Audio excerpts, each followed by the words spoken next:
படுகொலை செய்யப்பட்ட ஜகவர் அலியின் உடல் எக்ஸ்ரே பதிவு செய்வதற்காக இன்று தோண்டி எடுக்கப்பட உள்ள நிலையில் உடல் புதைக்கப்பட்ட புதுக்கோட்டை மாவட்டம் வெங்களூர் பகுதியில் பலத்த பாதுகாப்பு ஏற்பாடுகள் செய்யப்பட்டு இருக்கிறது. இது பற்றிய கூடுதல் தகவல்களுடன் இணைக்கிறார் செய்தியாளர் ஷேக் அப்துல்லா. இந்த வழக்கினுடைய விவரங்கள், தற்போதைய நிலை என்ன? புதுக்கோட்டை மாவட்டம் திருமயம் மற்றும் அதன் சுற்றுவட்டார பகுதிகளில் நடைபெறும் கனிம கொள்ளைக்கு எதிராக புதுக்கோட்டை மாவட்டம் திருமயம் அருகே உள்ள வெங்களூர் கிராமத்தைச் சேர்ந்த ஜகபர் அலி என்பவர் தொடர்ந்து கடந்த 2 ஆண்டுகளாக புகார் கொடுத்து வந்தார். இந்நிலையில்தான் கடந்த 14ஆம் தேதி அன்று குவாரி உரிமையாளர்களால் லாரி ஏற்றி படுகொலை செய்யப்பட்ட சம்பவம் தமிழ்நாடு முழுவதும் பெரும் அதிர்வலைகளை ஏற்படுத்தியது. இந்நிலையில்தான் இந்த வழக்கில் 5 பேர் குவாரி உரிமையாளர்கள் உள்ளிட்ட 5 பேர் கைது செய்யப்பட்டு வருகின்ற 3ஆம் தேதி வரை நீதிமன்ற காவலில் அடைக்கப்பட்டுள்ள நிலையில் இந்த வழக்கை சிபிசிஐடி போலீசார் விசாரணை நடத்தி வருகின்றனர்.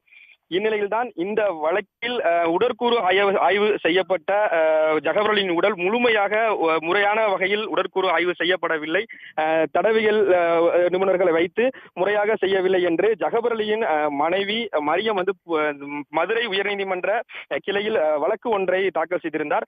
அந்த வழக்கில் நீதிமன்றம் பல்வேறு கேள்விகளை முன்வைத்தது. குறிப்பாக எதனால் அவரது உடலை மீண்டும் பிரேத பரிசோதனைக்கு உட்படுத்த வேண்டும் என பல்வேறு கேள்விகள் எழுப்பிய நிலையில் அது முழுமையாக உடற்கூறு ஆய்வில் எங்களுக்கு திருப்தி இல்லை, அதனால் அவரது உடலை மீண்டும் தோண்டி எடுத்து உடற்கூறு ஆய்வு செய்ய வேண்டும் என்று புகார்தாரர் தெரிவித்ததை தொடர்ந்து நீதிமன்றம் புதுக்கோட்டை மாவட்டம் வெங்களூரில் அவர் உடல் அடக்கம் செய்யப்பட்டுள்ள தமிழ்நாடு வகுப்பு வாரியத்திற்கு கட்டுப்பாட்டில் உள்ள முஸ்லிம் கபிரிஸ்தான் என்ற மயானத்தில் அவர் உடல் அடக்கம் செய்யப்பட்டுள்ளது. அந்த உடலை தோண்டி எடுத்து புதுக்கோட்டை அரசு மருத்துவமனை மருத்துவர்கள் அதே போல் எக்ஸ்ரே தொழில்நுட்ப வல்லுநர்களை கொண்டு அந்த உடலை தோண்டி எடுத்து எக்ஸ்ரே செய்துவிட்டு மீண்டும் அதே இடத்தில் புதைக்க நீதிமன்றம் உத்தரவிட்டது. மேலும் அந்த சம்பவம் நடைபெறும் பொழுது முழுமையாக ஜகவர் அலியின் உடல் புதைக்கப்பட்ட இடம் முழுமையாக அடைக்கப்பட்டு இருக்க வேண்டும், யாரும் அந்த பகுதிக்கு அனுமதிக்க கூடாது, மற்ற நபர்களை ஒளிப்பதிவு செய்யவோ படம் எடுக்கவோ அனுமதிக்க கூடாது என்று ஒரு கட்டுப்பாட்டையும் விதித்துள்ளது.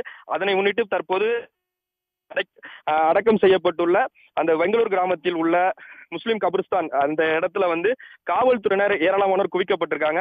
குறிப்பா டிஎஸ்பி குமார் தலைமையில கிட்டத்தட்ட ஒரு 20க்கும் மேற்பட்ட காவல்துறையினர் பாதுகாப்பு பணியில ஈடுபடுத்தப்பட்டிருக்காங்க.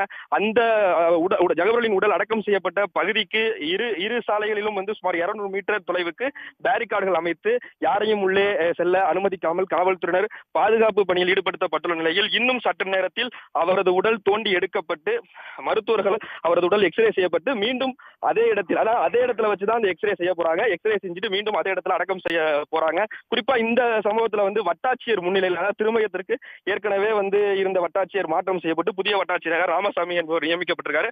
அவரது முன்னிலையில சிபிசிஐடி அதிகாரிகள் காவல்துறையினருடைய பாதுகாப்போடு இந்த உடல் தோண்டி எடுக்கப்பட்டு எக்ஸ்ரே செய்த பிறகு மீண்டும் அதே இடத்தில் இன்னும் சற்று நேரத்தில் அந்த பணியானது தொடங்க உள்ளது.